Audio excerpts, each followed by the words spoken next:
We're privileged this evening to have Dr. Toby Jones to deliver the Carson Lecture. Toby Jones is a nautical archaeologist, and he's the curator of the Newport medieval ship, which is a 15th century clinker-built merchant vessel that was found on the River Ouse in the other Newport, which is Newport, South Wales. It was discovered in 2002. Toby has worked on several undersea projects around the world, including the Red River wreck in Oklahoma, a wreck in Brittany. How do you pronounce it? Abarak. Wreck in Brittany, and the Mica shipwreck in the Gulf of Mexico. The last one was investigated using ROVs and a nuclear submarine at a depth of over 2,600 feet. Toby has also participated in shipwreck surveys along the southern coast of the Mediterranean island of Cyprus and in the Algarve in Portugal. Toby is a graduate of Oregon State University. He attended it between 1997 and 2001. He additionally holds an MA in nautical archaeology from Texas A&M and a PhD in archaeology from the University of Wales. So much for the formalities. I couldn't not introduce Toby without saying that I'm very proud to have been one of his many teachers in the department, but also to say that it wasn't on account of me and my encouragement that he ended up as a nautical archaeologist. I remember the time he told me that he wanted to go into nautical archaeology, and I felt like saying, "You're crazy," but I did. I spoke in more measured language. But I did tell him that it was an exciting field, but that there weren't any jobs in it. And he said, "I know that, but I'd still like to go into it." So for the next, I think, probably a year, I in a low-key way, discouraged him from going into what I thought would be a degree program without anything at the other end of the tunnel. But he persisted, and I'm glad he did. It's the business of teachers to encourage their students, and I'm still ashamed that I didn't encourage him more. But he persisted and has earned an international reputation as a nautical archaeologist. I wanted to bring him here for some years. I think he's one of our really fine graduates to show you what history can do at Oregon State. So it's a pleasure for me to introduce Dr. Toby Jones.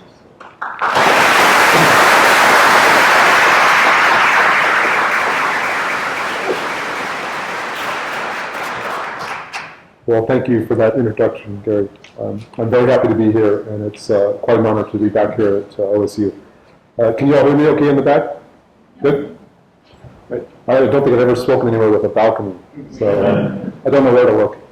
But tonight I'm going to talk about the discovery, excavation, and recovery and conservation of the Newport medieval ship. It's a project I've been associated with now since 2004. And I'll start. I'm happy to answer any questions at the end of the talk.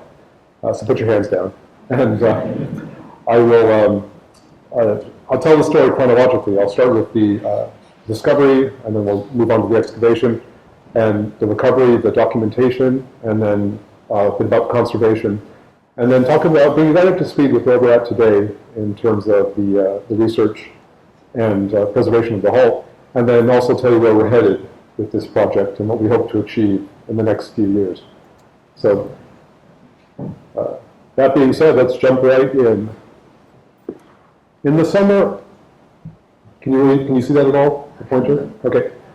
In the summer of 2002, during building works in the town of Newport in South Wales in the United Kingdom, they discovered the remains of a massive medieval clinker-built merchant ship, incredibly well preserved in the riverbanks in the middle of the city.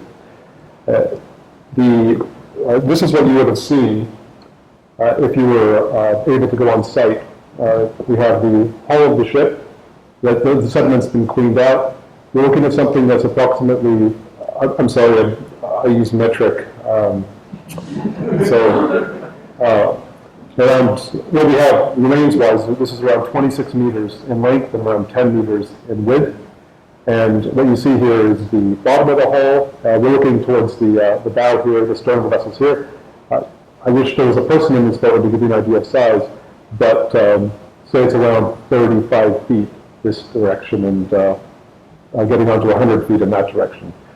Very substantial remains of a medieval ship and incredibly well preserved. Give you a bit of context. Newport is here near Cardiff, across the channel from Bristol. London's over here. If you don't know where the UK is, it's out here on the northwestern edge of Europe. And to give you an idea of size, I just found this out, Oregon and the UK, Oregon is 1.05 times the size of the UK. And Wales is approximately 1/12 the size of Oregon. So it's quite a small place. But this is where the ship was recovered. So just some basic facts to give you a bit of context. As I mentioned, it was discovered in 2002, 13 years ago now, 14 years ago. We know that it was built sometime after 1449, and we know that it had a use life through the 1450s and early 1460s, and we know that it came into Newport in the late 1460s. Looks like the repair work. I'll talk more about this in a bit. But just keeping in mind, we're looking at a use life roughly 1450 to 1470. And it wasn't just the ship that was found. There were over 1,000 artifacts found inside and around the vessel that were also recovered. But it wasn't a true typical shipwreck because it wasn't like a time capsule out in the middle of the ocean. What we had was a very large merchant vessel that came to its end in an urban settlement in the town of Newport. And so I'll talk about this, but archaeologically there's a lot going on, and it's quite complex site formation process, and it's a bit difficult to unpick and to assign things that are actually part of the ship and things that are contamination from the surrounding settlement. The ship is beautifully preserved. I've never seen one like it. A lot of the wrecks we work on, it's like wet cardboard. You try to pick these timbers up and they just fall to pieces. Newport ship, the archaeologists were walking on the original timbers back and forth. And it's like knocking on a door on most of the material. And it's of a substantial size, capable of long duration journeys, in our case, across the Bay of Biscay, down towards the Iberian Peninsula. Open ocean journeys out of sight of land, substantial size, carry a lot of cargo, and I keep saying this, it's a merchant ship, it's not a warship, and we have, based on the archaeological research of things like the nuts and seeds that were found out in the sediments in the bilges of the ship, we have substantial evidence linking the Newport ship with trade and travel to the Iberian Peninsula. Specifically the area, the southwest coast of Portugal, south of Lisbon, and I'll explain more later on how we know this. And we know that it came into Newport in the late 1460s, and that we don't have the whole ship. We have a fair amount of it, but it was partially salvaged in antiquity. So this is a modern reconstruction of what the town of Newport looked like.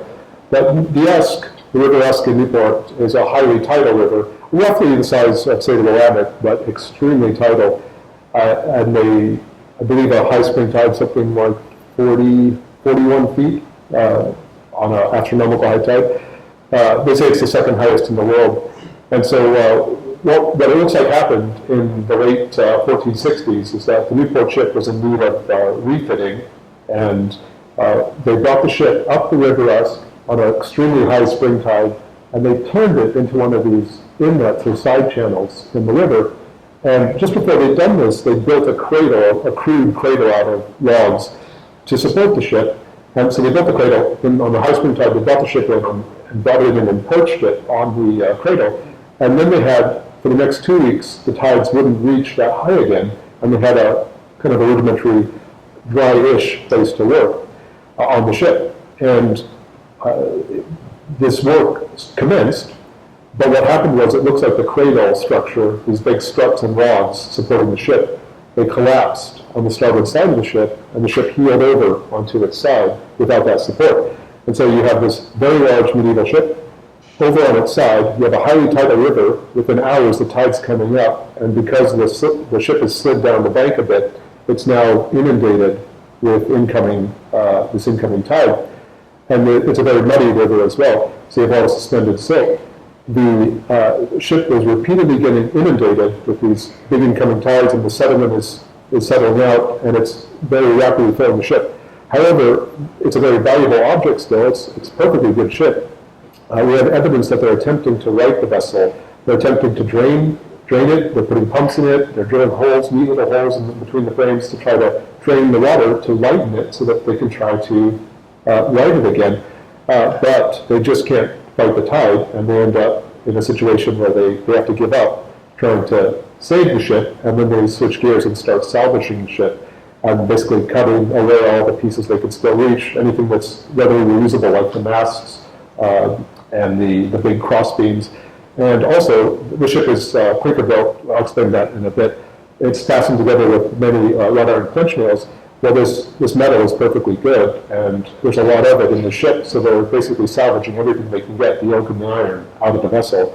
And they have, I don't know, a few weeks, maybe a month or two to do all this work, and so they very effectively salvaged the upper parts of the ship. But during that process, during the salvage process, they weren't very careful about it, and a lot of the timbers they were trying to pull out, they dropped down into the ship. And so there's over 1,000 timbers loose within the ship. It's like pickup sticks inside the vessel there. And it looks like, we know that almost all those are part of the original vessel, and so those were recovered as well. So think of the odds of this. They have a site that's the size of several football fields. And for this riverfront development, they decide they're going to dig a deep hole in one area, say roughly the size of this auditorium. And they put in a sheet pile cofferdam to delineate what they want to excavate, where they want to excavate very deeply. That's what you see here. You see this rectangular sheet pile cofferdam. Well, that was put in more or less at random, and to everyone's surprise, they found the medieval ship in the bottom of this hole, running from this corner to that corner, and they actually clipped off a tiny bit of the bow and a little bit of the starboard stern quarter here. But even if you'd known the ship was there, you couldn't have actually positioned this cofferdam any better. The archaeologists were allowed to dig another trench out here and recover the 125 or so timbers that comprise the bow of the vessel, but they were not allowed to dig here because it was feared that it might undermine this river wall and it might flood that part of the city.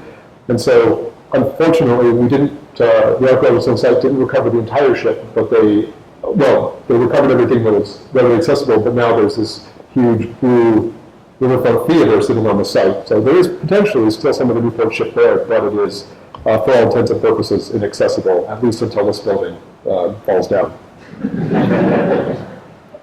So the excavation was a complete, or the discovery was a complete surprise, and it was quite chaotic at first. You can think of the excavation as two halves. The first half was to uncover what was there, figure out what was going on, remove the sediment, remove all these loose timbers, uncover the ship. It took about 3 months. And then the second half of the excavation was to actually document the shape of the ship in the ground, label all the timbers, and actually recover the timbers one piece at a time and dismantle the vessel and raise it. The reason they couldn't raise the ship whole was that before any of the building works had started, they drove approximately 92 of these concrete piles. They're about a half meter by a half meter. They drove these piles through it's all alluvial clay in this area. They needed something. They were trying to reach down to the bedrock to be able to give the foundations of the building something firm to attach to. Well, they drove 92 of those piles across the site. 17 of them went right through the ship, and they basically served giant nails to pin the ship down to the mud and to the bedrock below it. And so taking the ship up in one piece just wasn't an option, nor was cutting it into strips an option, because every other strip would have one of these concrete piles through it. So the only choice was to actually disassemble the ship into its thousands of component timbers and raise it one piece at a time. So I'll talk a little bit more about the excavation in a second, but I said it was divided in two parts. Well, the 3 months that they were given to actually uncover the timbers, uncover the ship, and record what was there, that was with the understanding that they wouldn't actually recover the ship. They were just allowed, at first the government said, we don't have money to do this. you can record what you see in the ground, but then we're going to throw everything away and carry on with the building. Well, and there was basically a gag order on the press earlier on about this, saying there actually was nothing in the hole in the ground. And it leaked out after about 10 days. It got leaked to the public, and there was a bit of a track record for destroying heritage in this area. They bulldozed most of the castle keep to put a roundabout in, and in modern, living memory. And so people seized on this. They had, when they found out that they had this medieval treasure in the ground that was going to be destroyed as soon as it was photographed and recorded, they got pretty upset. And they started to have parades through the town and vigils on site and petitions, and they got the media really interested. And finally, they got enough pressure to bear. So a few months after the ship was found, they kept up this campaign, and they actually persuaded the government to change their mind and say, okay, we're not just going to record what's there, we're actually going to recover it and save the timbers and save the artifacts and actually conserve them and put them on display. And so the public celebrated, and this Friends of the Ship group was formed. They persuaded, it was an very active construction site, they persuaded the builders to let them open the site for a total of 17 hours spread out over 3 days in August of 2002. They had in 17 hours, they had over 22,000 people queue up to see what the fuss was about. And this is the queue stretching back like that. People were waiting 3 or 4 hours in this queue, just in this line, just to see what all see this medieval ship in the ground. So the archaeologists on site, they removed hundreds of tons of this waterlogged, or hundreds of tons of this alluvial sediment that had filled the ship, and discovered the timbers in incredibly, very well preserved in the bottom of this pit. And also, as I mentioned, there are hundreds of disarticulated timbers, things like hatch covers and beams that had fallen down inside the ship. All of this was roughly cleaned on site, everything was labeled up, and then disassembled. And you can see some of the timbers are 30 or 40 feet long, some weigh over a ton. Single timbers weigh over a ton on this ship. And so it was quite a process to actually pry everything apart and raise it. And again, they were working against, it was a rescue excavation, and there was a huge amount of pressure to try to complete it as quickly as possible. Now, the ship being so well preserved was actually a problem, because one of the ways they fastened the big framing, the big ribs in the ship to the planking hull, was to use giant oak nails, turned oak nails called trinails. Well, these being oak were just as well preserved as the oak timbers in the ship, and you couldn't actually, if you drill a hole in oak and then you drive an oak peg into that hole and it gets wet, it swells up, and you can't get it out. We put 40 tons of force on one of these and it didn't move. And so it took so long to have, probably the biggest time-consuming thing on site was actually trying to pry these timbers apart. There were 7,000 or so of these oak nails trying to get them free. They're still on the timbers today. But anyway, they pried the ship apart and raised it one piece at a time. You can see the remains here looking towards the stern. This is the center line of the ship, and it's hard to see, but that's the main mast deck, where the main mast would have come up. And they managed to drive a pile right through that spot.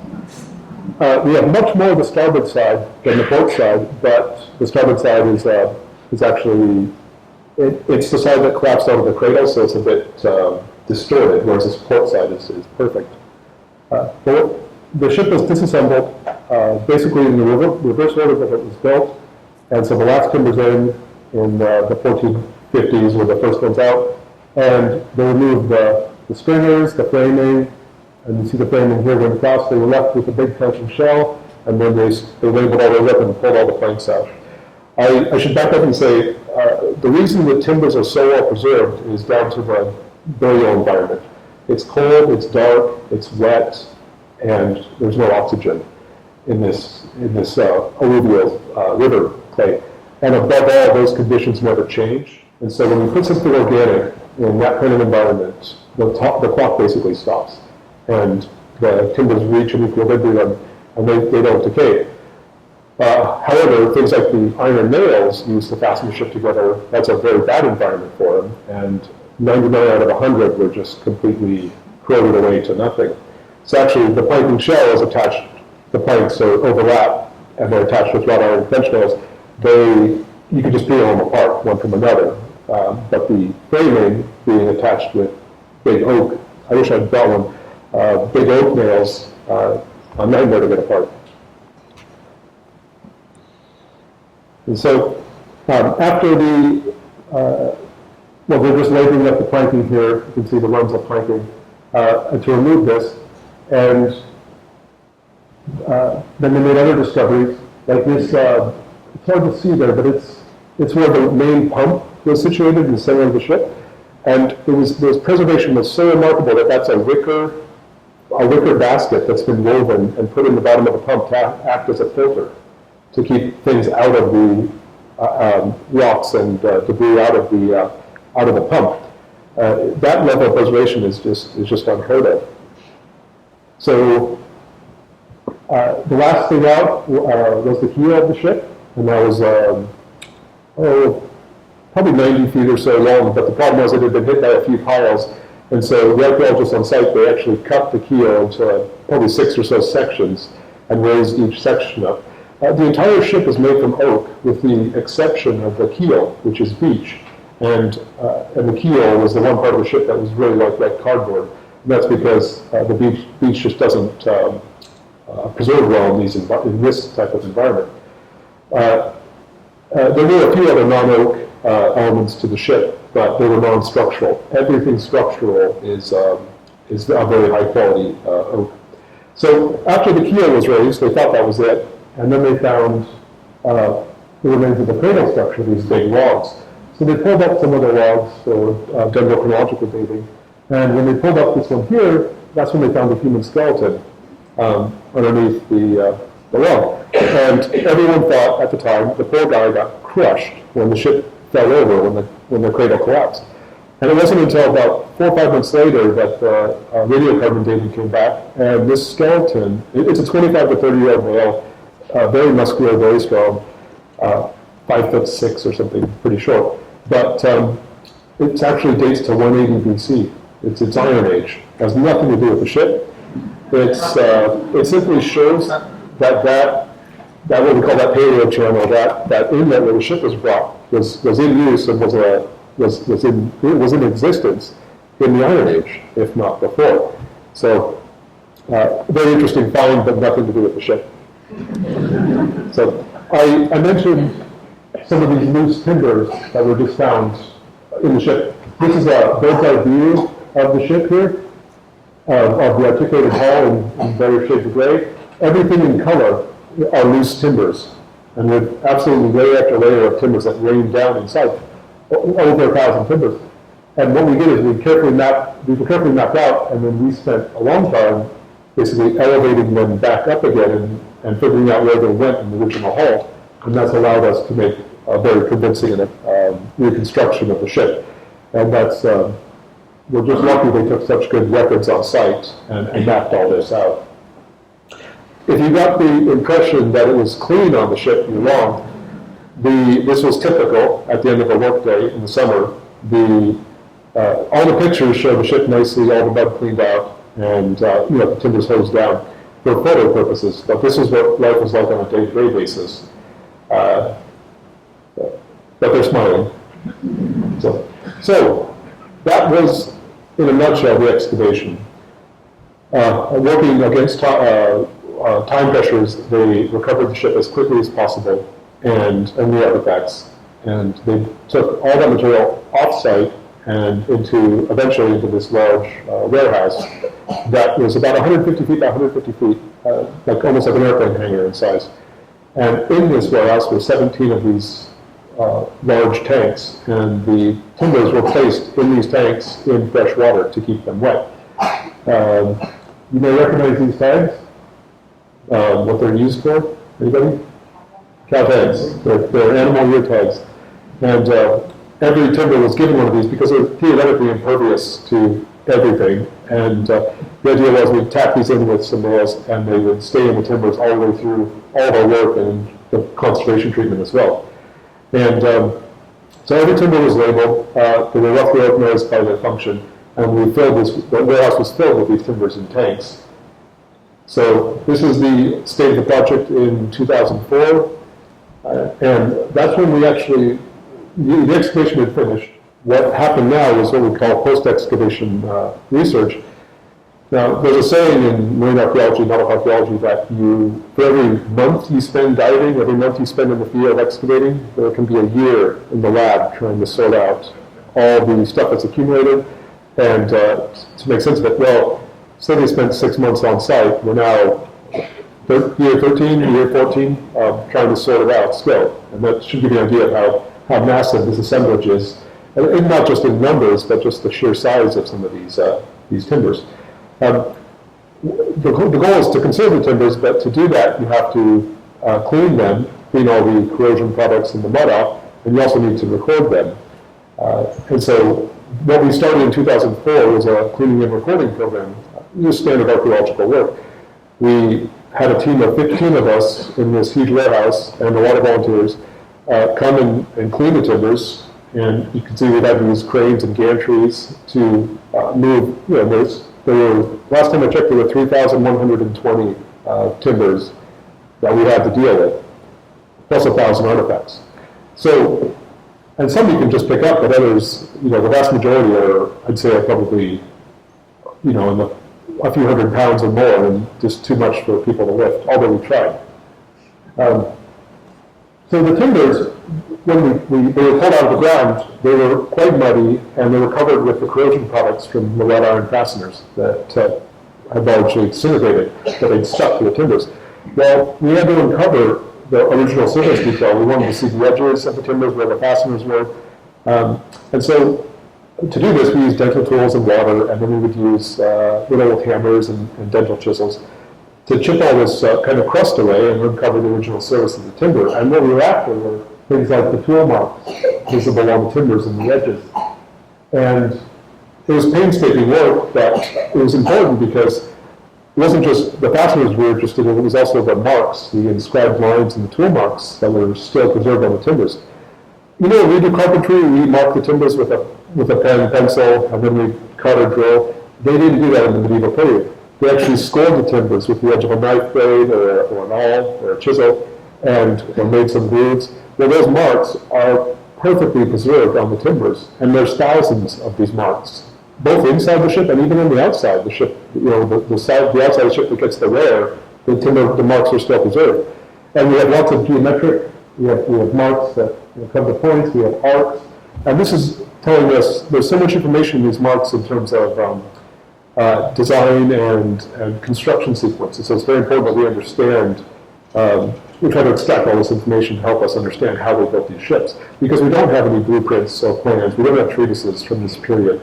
What we do have is an actual medieval ship, and we've set about reverse engineering it to try to determine how they made it, how they designed it, how they conceived of designing it, how they designed it, and then how they actually constructed it. And broadly speaking, we've never seen a ship that's so well preserved like this, especially at such an old, this late medieval date.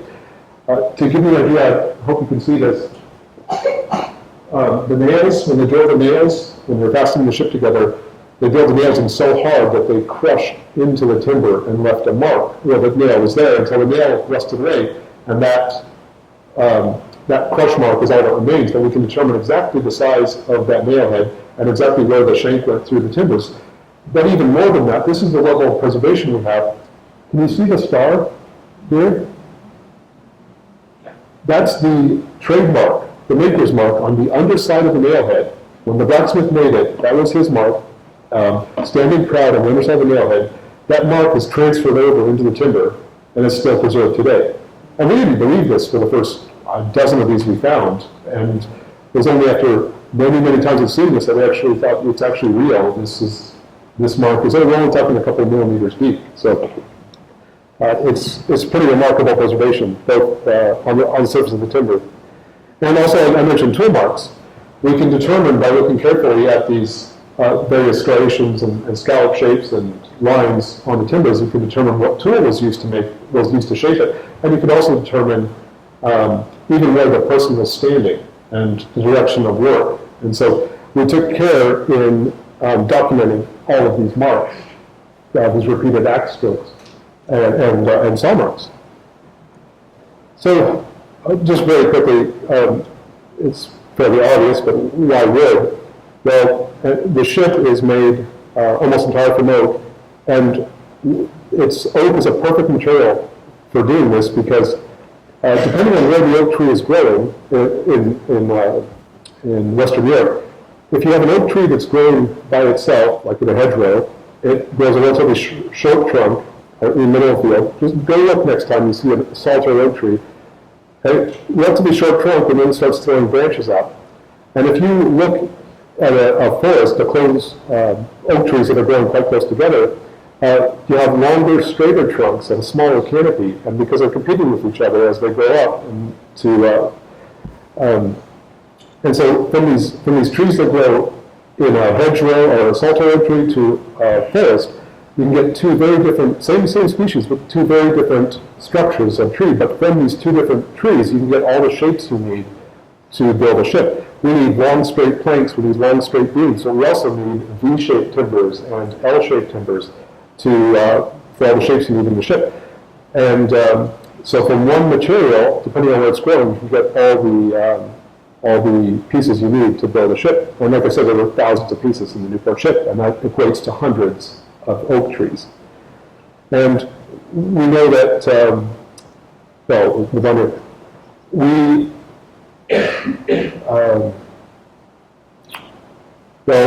I'll talk a little bit more about the general chronology in a second here. We know a lot, we know a fair bit about forest practices, but we know, after looking at the Newport ship, we know a lot more about or even seasonality. Even we can see, using dendrochronology, we can see what time of year they're harvesting these trees, and we can see, we can look at some of the big timbers, and we can determine the overall quality of the tree. And this is the really important part. We have evidence on these timbers on the Newport ship, some of these very long beams and planks in the ship. They are, when the tree is, say, 100 years old, they're coming along and they're trimming all the lower side branches off the tree. And then the tree is still going to grow for another 80 or even 100 more years. And it heals over that cut mark and continues to grow straight. Well, they're actively managing these forests 3 or 4 generations before they're harvesting the trees. Can you think of doing something like that today? Something that doesn't benefit you in any way, but benefits someone else 3 or 4 generations down the line. We have that evidence in the Newport ship, preserved in these trimmed timbers. Basically, active forest management at this very early date. Basically, say some of these trees are planted and growing in 1200, and they're not harvested until 1450. But in 1300, 1350, 1400, they're doing things to the trees to manipulate them.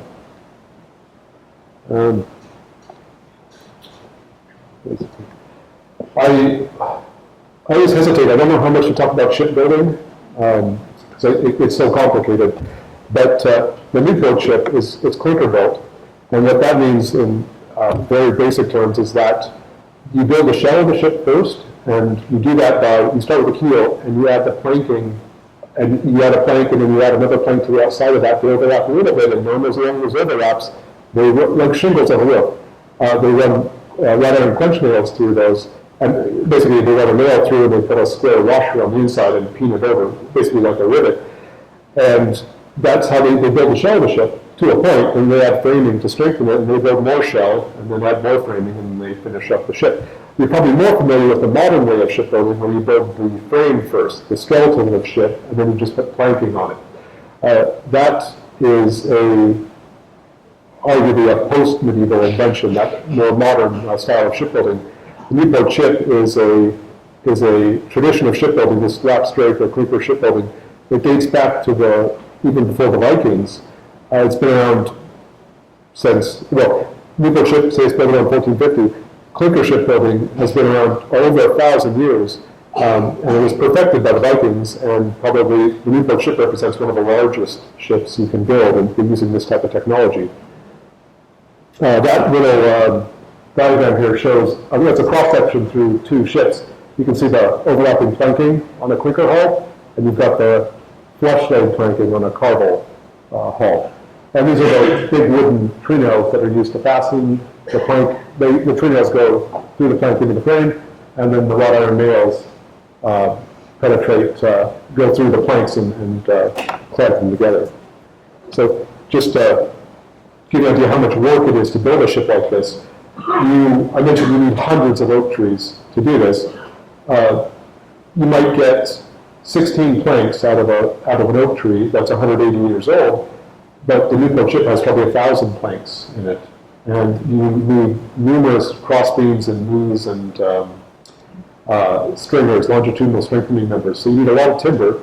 And oak is ideal because it's durable and very strong, but also it lends itself to being radially split.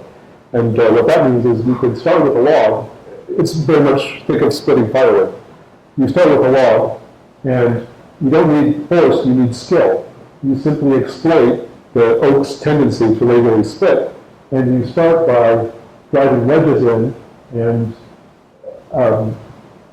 driving wedges along the length of the timber, and just more and more wedges, and you can split the timber into half. See here, half, and then you can split that half again. And you can end up splitting it into 1/16 or even 30 these kind of pie-shaped or wedge-shaped pieces, these for your planks. Now, what they do then is they keep splitting until they get these nice, almost plank-like boards, and then they use tools like axes and adze to trim that wedge-shaped piece of timber. Say it used to come out like this. Then they use these tools to make a nice flat board. That board has never seen a saw. This is their tradition of building ships using the tendency of oak to be radially split. And it's sawing is, there are saws during this period. They're using saws in medieval buildings, but they're not using saws on hull planking for medieval ships. They're still using this quite, not antiquated, but old style of radially splitting the planks and then trimming them. And it actually exploits another tendency of the oak to that the oak, because when you split the oak, you're following the grain, and when you saw the oak, you cut across the grain. And so, say we have an oak board that's, say, 1 inch thick. That oak board that's radially split, that's 1 inch thick, is as strong as a sawn oak board that's 3 inches thick. And so you can have a hull that's very light and flexible and also very strong just by radially splitting the oak planks. And that's exactly what they're doing on the Newport ship. And we're very fortunate in a way that they're still using this radially splitting of timbers, because when you do that with an oak tree, you can look back at here, this one, radially splitting takes material from the center of the tree all the way to the outside of the tree, and what that gives us is a cross-section through the tree from the center to the bark edge, and what's important to us are all the tree rings. And so we've made extensive use of dendrochronology to help understand the nature of the timber and help us date the ship, and also look at the timber quality. Now, we start, dendrochronology is simply measuring the width between the rings of the ring width and then trying to match that against existing chronologies. And we started taking hundreds of dendro samples through the ship. And it wasn't until, and nothing, it wouldn't match against anything. I mean, the samples match beautifully against themselves. We could look at this plank in the ship and that plank and the one up there and the one over there. And not only were they the same date, same forest, they were actually the same tree. I mean, the dendro was amazing when it worked. However, it didn't match against any, what we call a fixed chronology. We had a floating chronology, but it didn't match against any known reference chronology. And it wasn't until 5 years after we did all this work that they started in the Basque Country to take a lot more samples and build up their own reference chronologies. And at that point, a match was made between the timbers that were used to build the Newport ship and these old Basque farmhouse mansion buildings. And so that was a breakthrough. And what that showed us was that the timbers used to build the ship were harvested in this area in the Basque Country in northern Spain in or just after 1449.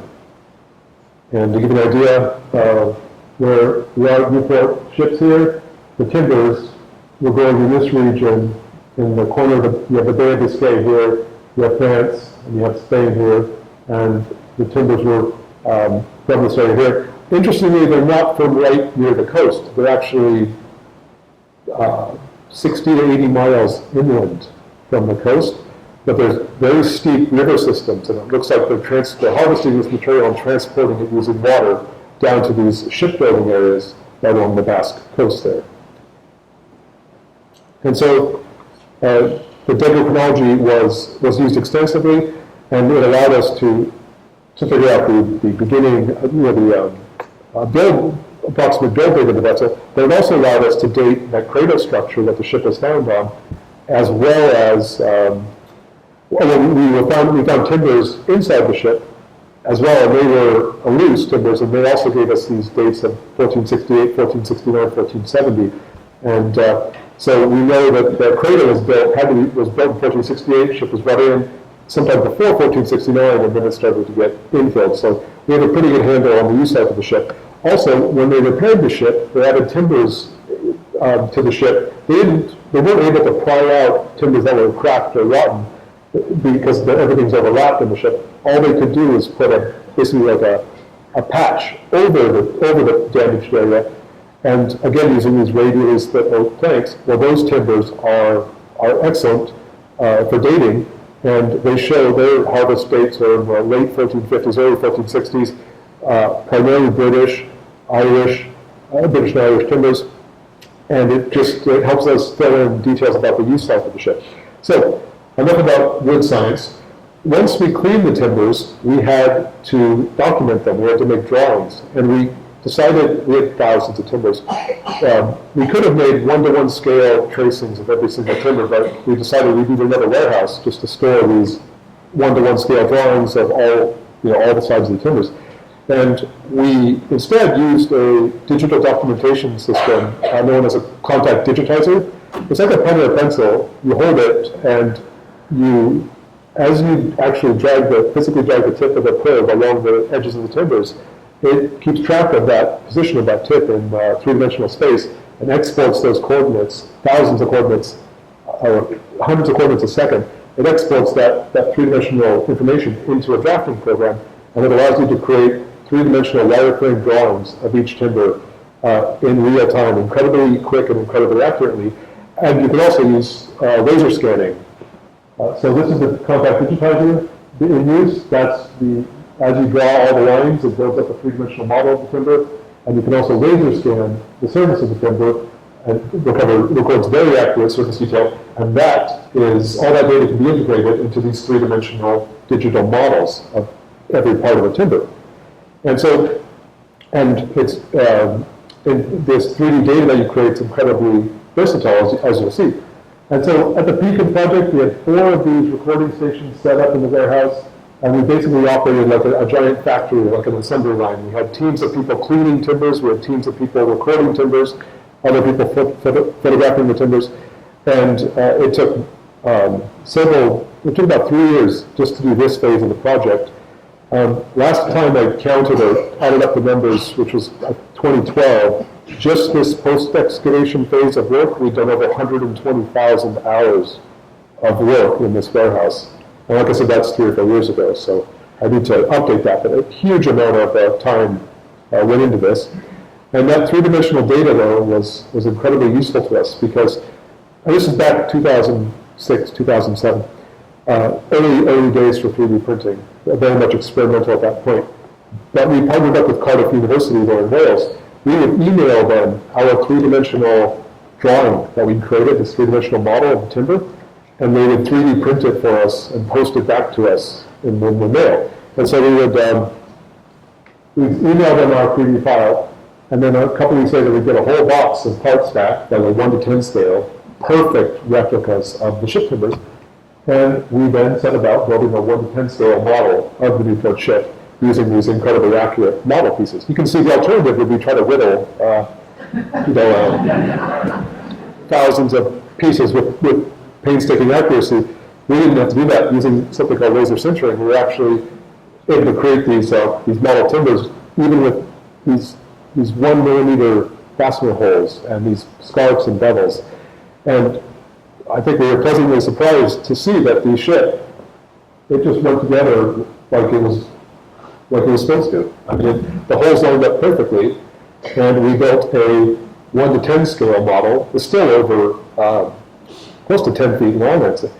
It's substantial. We use this incredibly accurate 3D physical model as a basis for all of our future reconstruction work. And so we would take the big model that we made, and we laser scanned it, and we use this digital information to underpin all of our future reconstruction work. We took the physical model and ghosted in missing areas. All of this was in an attempt to help us understand what the vessel was like originally, and also to serve as our 3D blueprint. This model is our 3D blueprint that we can use when we go to reassemble the ship, which I'll talk about at the end, but that's the ultimate goal of the project.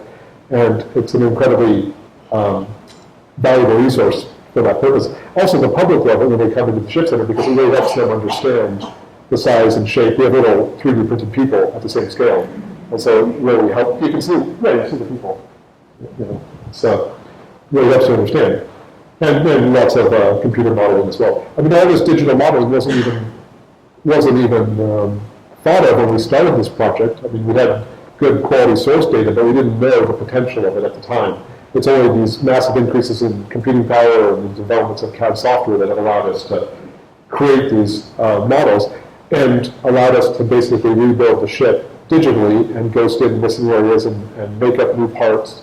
And so it's all this work is ongoing, but it's allowing us to make a very effective and convincing reconstruction of the ship. We're even at the point now of trying to put a nail in every single hole of the ship, but there's tens of thousands of these fasteners, but it's helping us understand the construction sequence, which is interesting from a ship technology point of view, but it's also important for us to understand the sequence and how they built the ship so that when we go to reassemble it, we don't make a mistake, get 80 pieces in and then we'll take 75 pieces off and then to fix something we should have known, in terms of what pieces have to go first. And so we've created some what we call capital reconstructions, what we think the ship looked like originally. And the modeling software, the CAD software is so brilliant nowadays, it allows us to fill the hold of the ship with cargo, to apply densities to the cargo and weights, and it tells us not only the capacity, but it also tells us how the ship is going to sail, how much it's going to heel over in different wind strengths, how seasick you're going to be on board, because how stable the ship is, how unstable it is. And it's, before, even 10, 15 years ago, this just was not even, it took 18 days to do 7 calculations, and now we can do thousands of calculations in a few minutes, and then we can move the person, one of these guys, move them over, and push the button, and then 3 seconds later we get another 18 pages of calculations. So it's very much like it's very interactive and allows us to test a lot of different ideas about what the behavior and characteristics, seakeeping characteristics and capacities of the original ship. And that work is ongoing, but just the apologies, it's in metric. Well, tons are kind of tons. So important number. Ship's about 400 tons overall, and we're looking at the ship itself weighs about 130 tons, and it could probably hold about 190 tons of cargo, but you have about 75 tons of ballast. And if you have very heavy cargo like iron, you could use that as ballast. So you could have basically what we call paying ballast. So you're looking at a ship that could hold about 250 tons, which makes it, in the medieval period, according to the customs records and accounts, a fairly large ship for the time. And the more research we do, the more we believe that the Newport ship was a very common type of vessel. Basically, it's a merchant ship, and there must have been dozens of ships just like this, roughly in terms of size.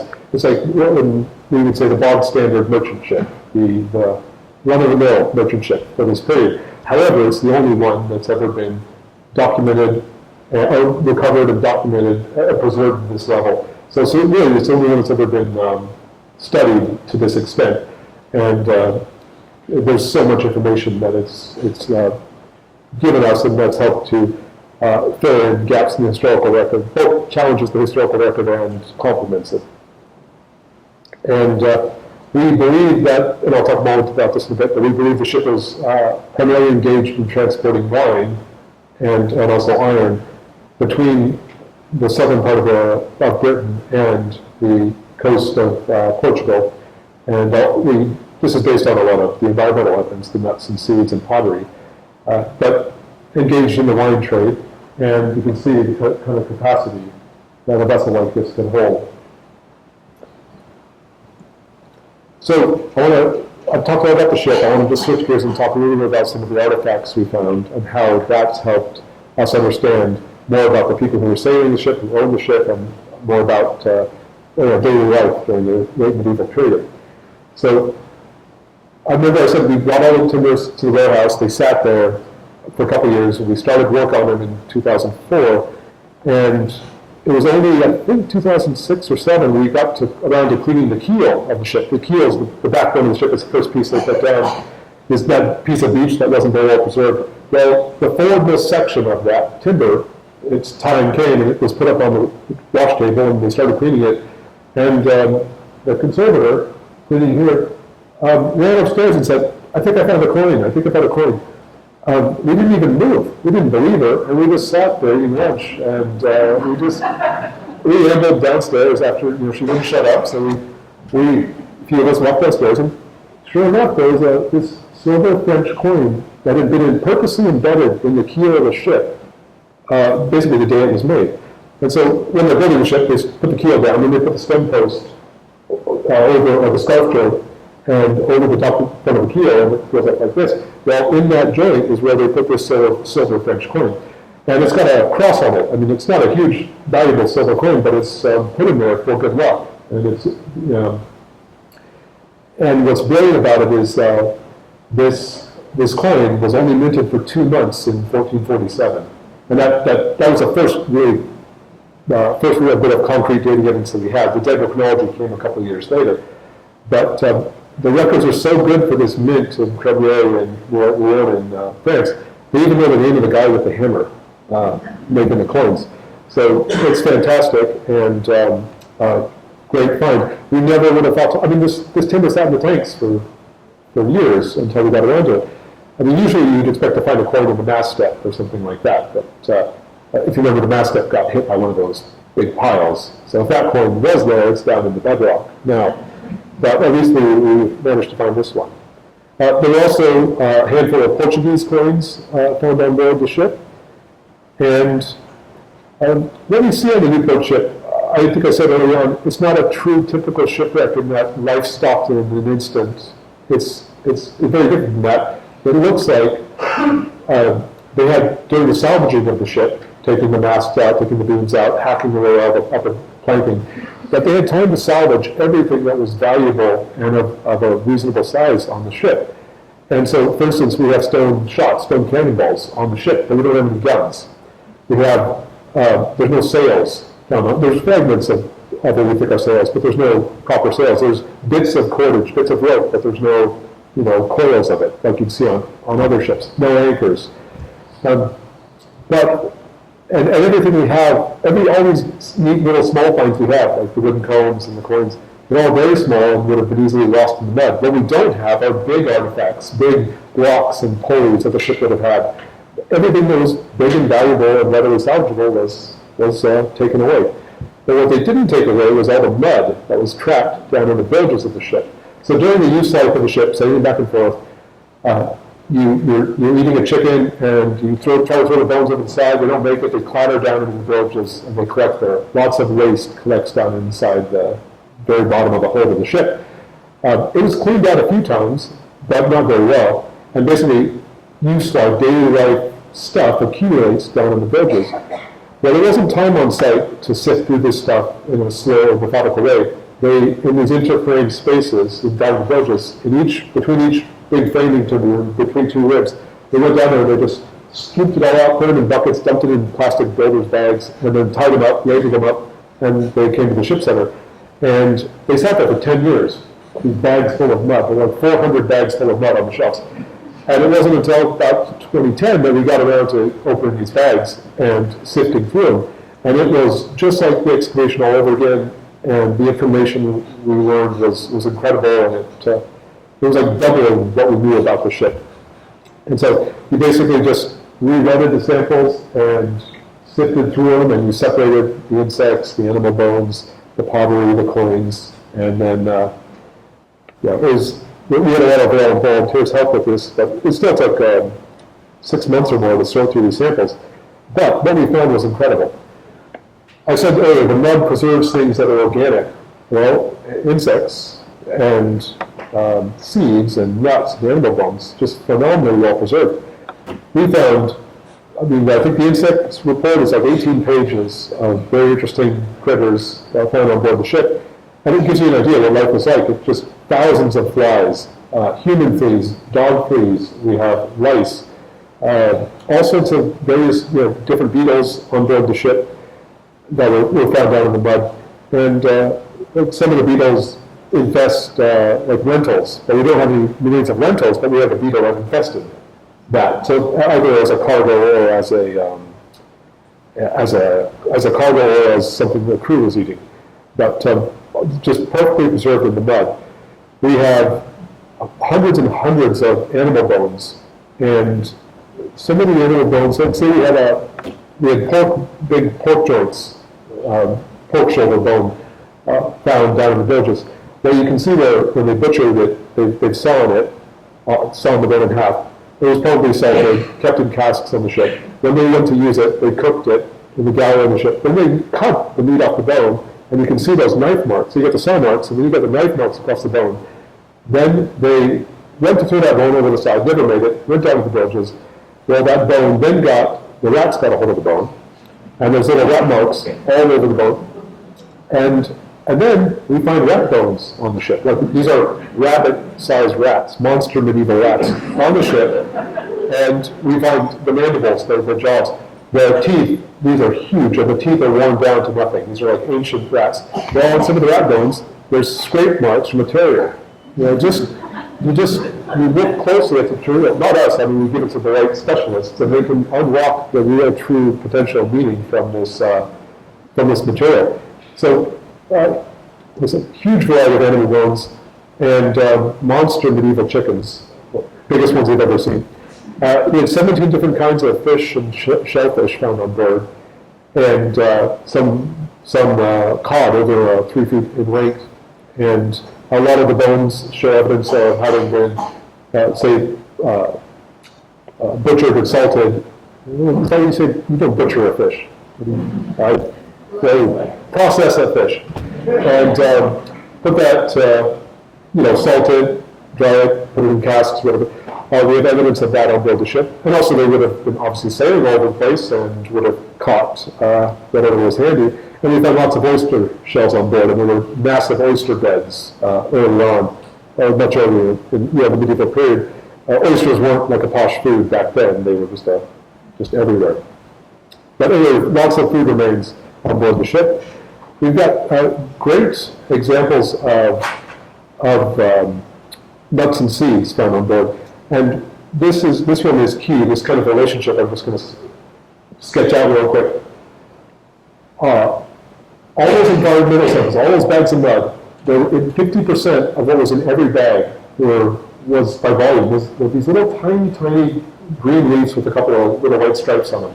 And it took ages for them to identify what these leaves were from. And it turns out to be something called Western prickly juniper. I think it's kind of like Scotch broom or gorse. It's worthless, nothing eats it. It grows all over the coast in Portugal on the sand dunes, right near the ocean. But it's pretty much worthless. Yet the ship is full of it, absolutely full of it.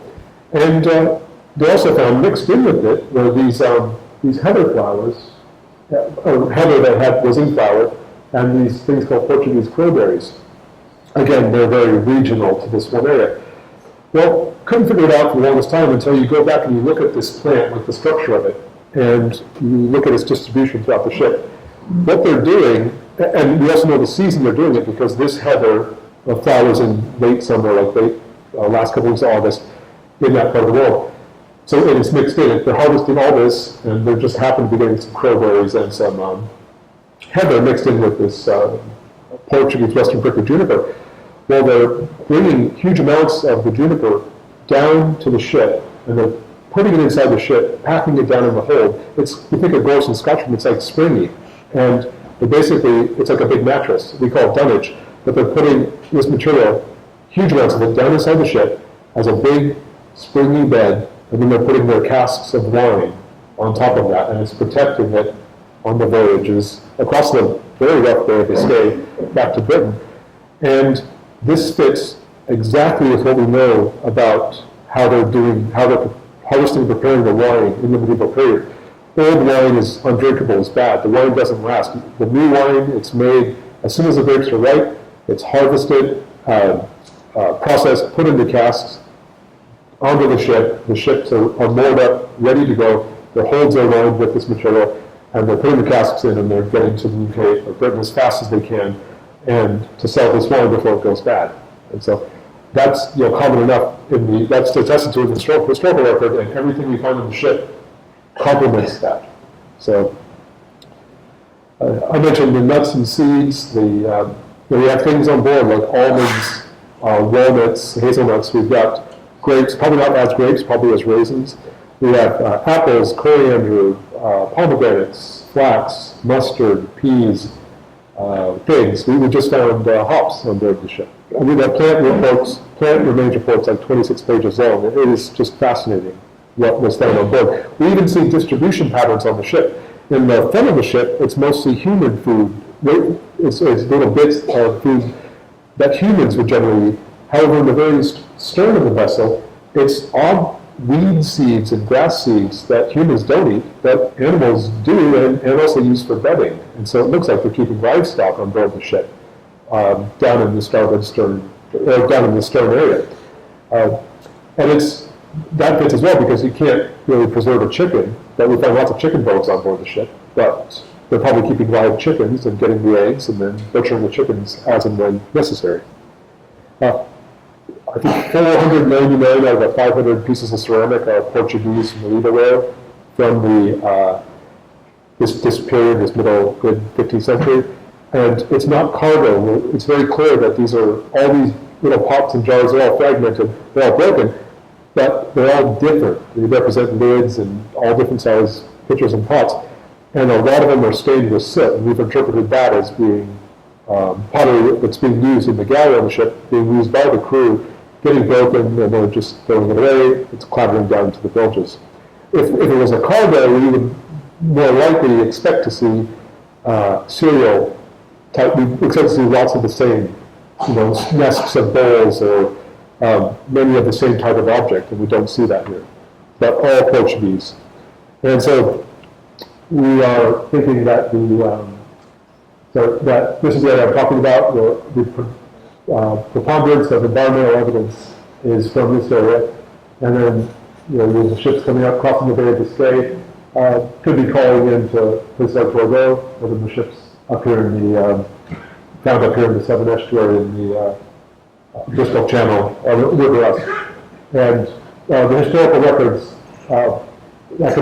maritime economic records from this period, discuss this north-south trade, especially in wine and also in iron from the north coast here, and this basically insatiable demand for wine and iron in Britain.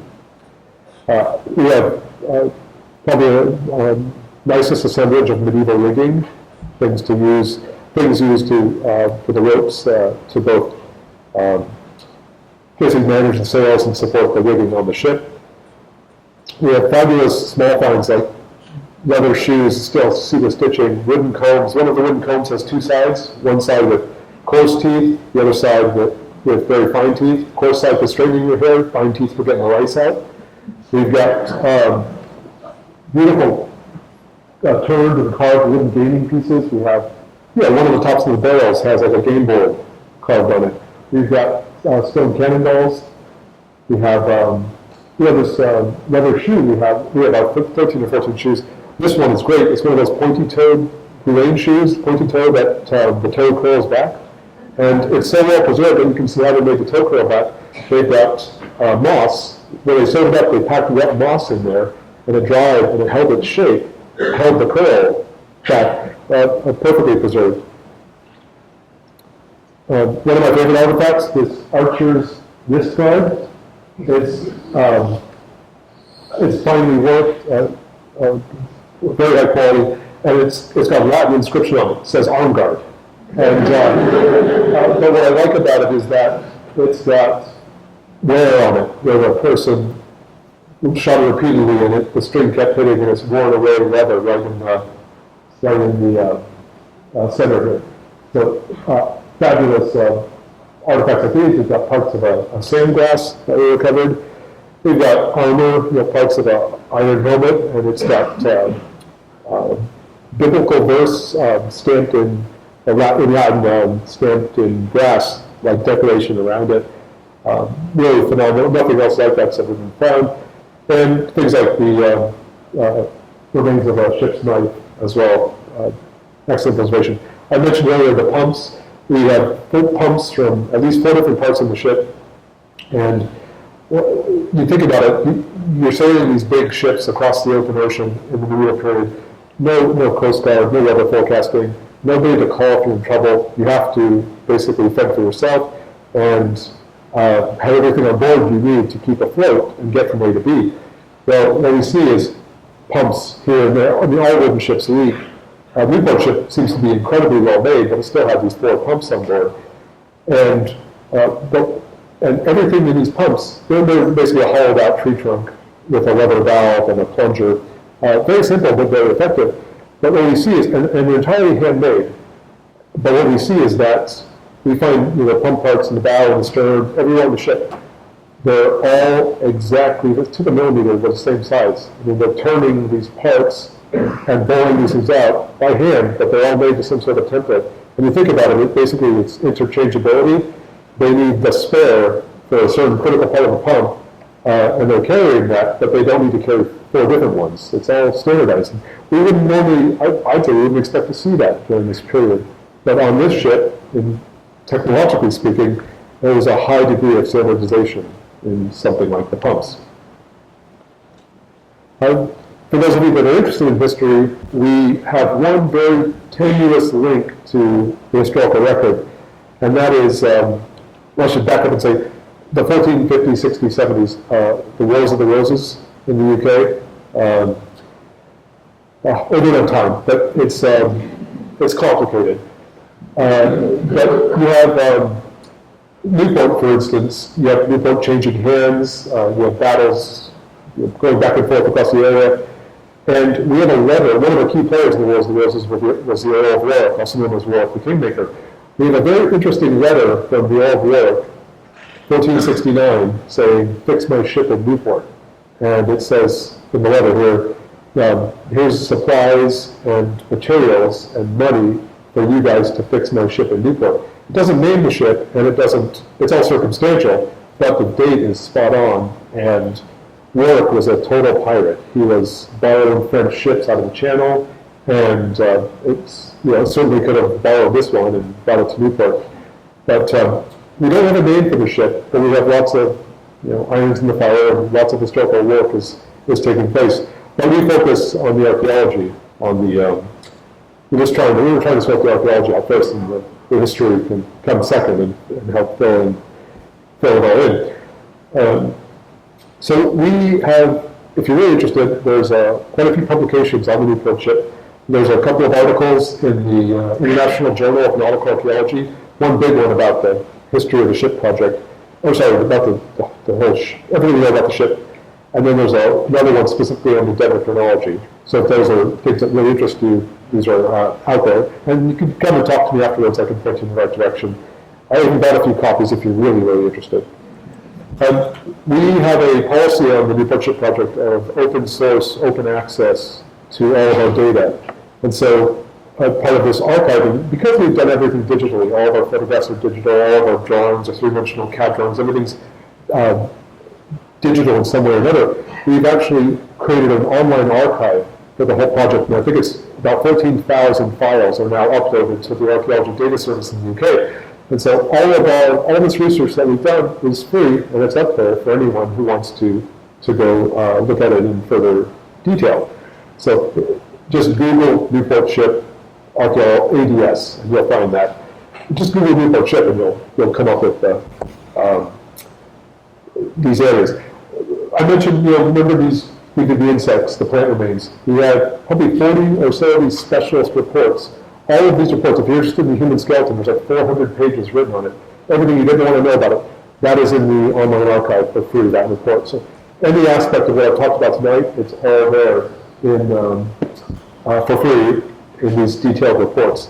And so that's the academic side. We are working on a final book on the whole project that will, like a definitive publication for all the data that we've done. The problem is it's a massive project, and they said it could have about 400 pages. And our timber catalog will be about 3,000 pages. That's just the drawings of the timbers. So we've approached publication in some different ways, including the online archive, to try to, free up space in the book. But that's still a few years away. What we have been doing, since we've continued to do archaeology all the time, but on a parallel track, we've also been working to conserve the timbers.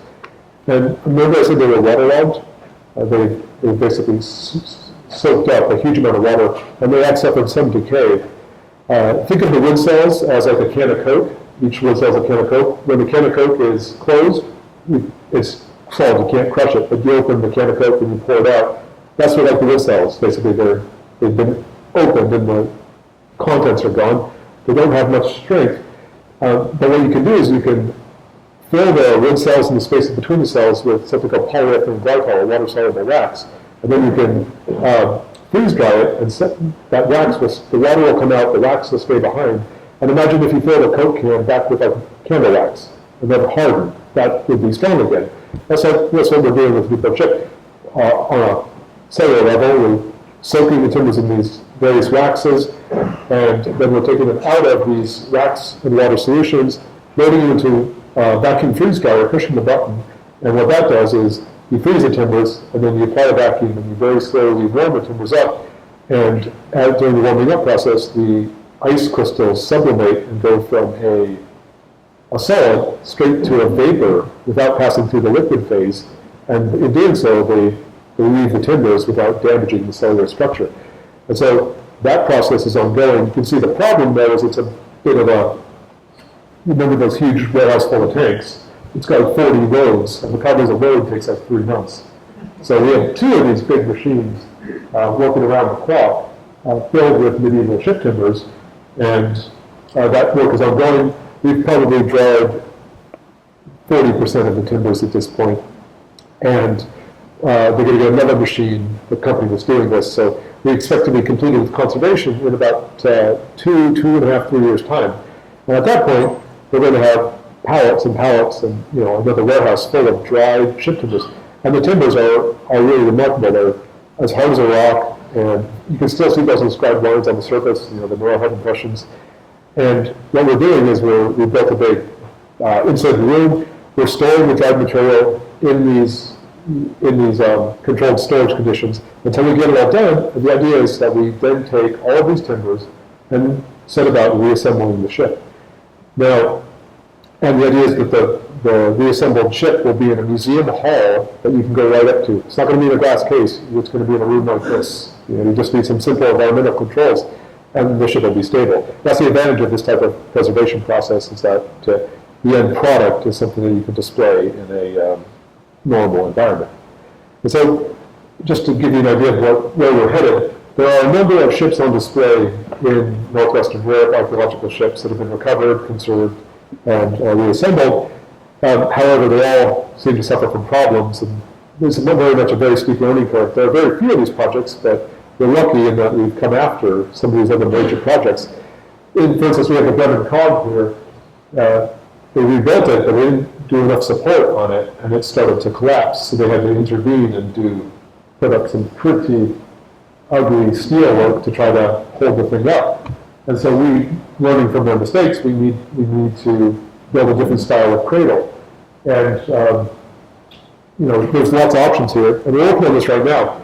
Because we're not trying to rebuild a ship, we're trying to make a museum display of the ship remains. It doesn't have to go back on the water, so we've got to keep that in mind, that we're not trying to, it doesn't have to be, everything doesn't have to be perfectly tight, but it needs to look like a ship, and so that's what we're investigating right now. If anyone's ever seen the Viking ships in Oslo, in Norway, very impressive, yeah, lots of you, and well worth a visit if you're over there.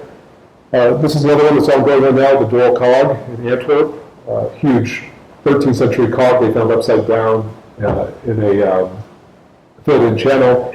And they're like a parallel project with us, similar in size, and they're very different type of ship. They're in the process of conserving it to put it on display. Many of you must have heard about the Mary Rose, the English Henry VIII's warship. Sank, quite famously sank, and recovered about 30 and a bit years ago. All in one piece, they've raised it up, they've put it in a huge museum, they've sprayed it with wax, they've dried it out, it's drying out right now.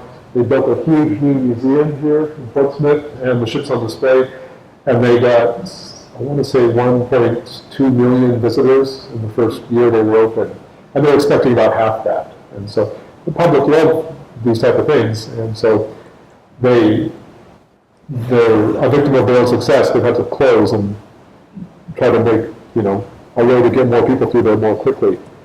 So have any of you seen the Vasa? Lots of you. Yeah? Stockholm. It's a Swedish warship, 1628. It sailed about a quarter mile and fell over and sank after an unexplained voyage. 98% of what you see there is original. And that ship was raised in the early 60s, and it took them, they're still working on it today. But it is, it's mind-blowing when you see it. It's the single most impressive thing I've ever seen in a museum. 70 meters long, multiple decks, full of guns, incredibly impressive. And they get 1 to 1.25 million people a year go and see the Vasa. Something like 70% of everyone who goes to Stockholm as a visitor goes and sees the Vasa. So, as everyone, everyone raised their hand, it's pretty apparent. It's a very popular thing. It took a lot of money to create, but once it's on display, that's when the payback comes. And that's what we're hoping to do in Newport, is reassemble the ship in the city museum. And yes, it's going to be expensive, but the idea is that it's there in perpetuity. And 100 years on, no one's going to care about what it costs. You're going to have this absolutely unique, one-of-a-kind find, and all the information that you learn from it on display. And so they just, as of like 2 weeks ago, they finished another shipwreck in Texas, in the Texas State Historical Museum, called the Belle. There was an explorer named LaSalle.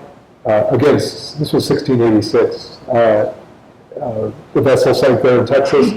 They raised it, and 20 years ago they raised it, and they conserved it, and they've sent out over 1 million artifacts as well. They count all the beads and musket balls. But they have that, they just finished that, and 2 weeks ago they put it on display. And it's tens of thousands of people are coming to see this, because Texans take their history very seriously, and it's quite an exhibit. And so that's what we're hoping to do with the Newport ship, is finish conservation, build a big museum space and put it on display.